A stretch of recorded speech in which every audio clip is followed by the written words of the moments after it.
श्री सद्गुरुनाथ महाराज की जय। कालच्या व्हिडिओमध्ये आपण बघितलं की आपण एक नवीन सिरीज स्टार्ट करतोय, ज्याच्यामध्ये आपण सिद्धारूढ महाराजांचं जीवन चरित्र बघणार आहोत। तर काल आपण बघितलं की भारताला अतिशय प्राचीन अशी संत परंपरा आणि गुरु परंपरा लाभलेली आहे।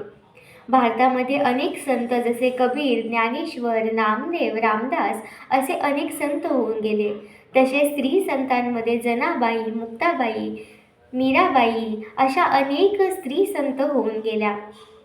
अशी भारताला खूप सुंदर अशी संत परंपरा लाभलेली आहे आणि अशा संतांमधील सिद्धारूढ महाराजांचे चरित्र आपण बघणार आहोत।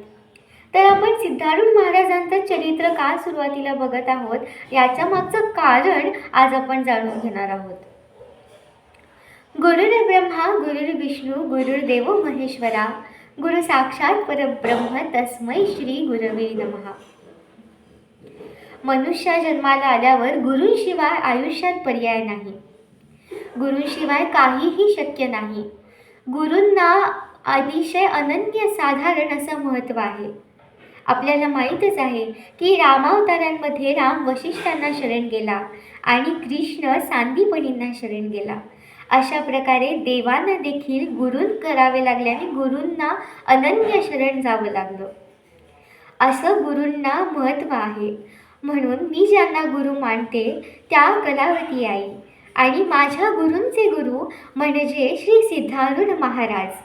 म्हणून आपण सिद्धारूढ महाराजांचे चरित्र हे आपण सर्वप्रथम बघणार आहोत। आता हेच सिद्धारूढ महाराज म्हणजे कोण होते, तर महादेवाचा अवतार होते। ज्यावेळी आपण चरित्रामध्ये पुढे पुढे बघत जाऊ तर 55व्या अध्यायामध्ये हे आहे, आपण पुढे बघू, पण मी आता थोडक्यात सांगते की ज्यावेळी महादेवांचा आणि पार्वतीचा संवाद चाललेला असतो त्यावेळी महादेव पार्वतीला म्हणतात की हा जो श्री सिद्धारूढांचा अवतार आहे हा माझाच एक अवतार असून हा माझा अतिशय शांत आणि दुष्टांचा नाश न करता दुष्टांच्या मधील दुर्गुण नाहीसे करणारा अवतार आहे। आत्तापर्यंत मी अनेक असे अवतार घेतले ज्याच्यामध्ये मी दुष्टांचा नाश केला, त्यांना मारलं आणि मग त्यांना पुन्हा परत जन्म घ्यावा लागला। त्यामुळे माझं उद्धार कार्य जे होतं ते अर्धवट राहिलं। त्यामुळे अतिशय सहनशील आणि दुर्गुणांच्यावर शस्त्रांचा उपयोग न करता शांती हे एकमेव शस्त्र वापरून दुर्गुणांचा नाश करणारा एकमेव अवतार मी धारण करणार आहे, तो म्हणजे श्री सिद्धारूढ महाराजांचा अवतार। आणि म्हणून आपण हा महादेवांचा अवतार हा सिद्धारूढ महाराजांचे चरित्र आपण बघणार आहोत। तर अनेक चरित्र होऊन गेली, सिद्धारूढ महाराजांचे अनेक भक्त होऊन गेले।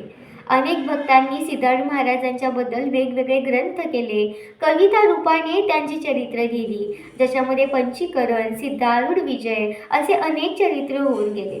त्याच्यापैकी एक चरित्र जे शिवराम स्वामींनी लिहिलेलं आहे ते आपण बघणार आहोत। मी तुम्हाला दाखवते। आपण हे चरित्र बघणार आहोत श्री सिद्धारूढ कथामृत, ज्याचं मूळ कविता लेखन शिवरामचंद्रगिरी यांनी लिहिलेलं आहे आणि याचं गद्य रूपातलं जे लेखन केलेलं आहे ते मोहन पुजारी यांनी केलेलं आहे।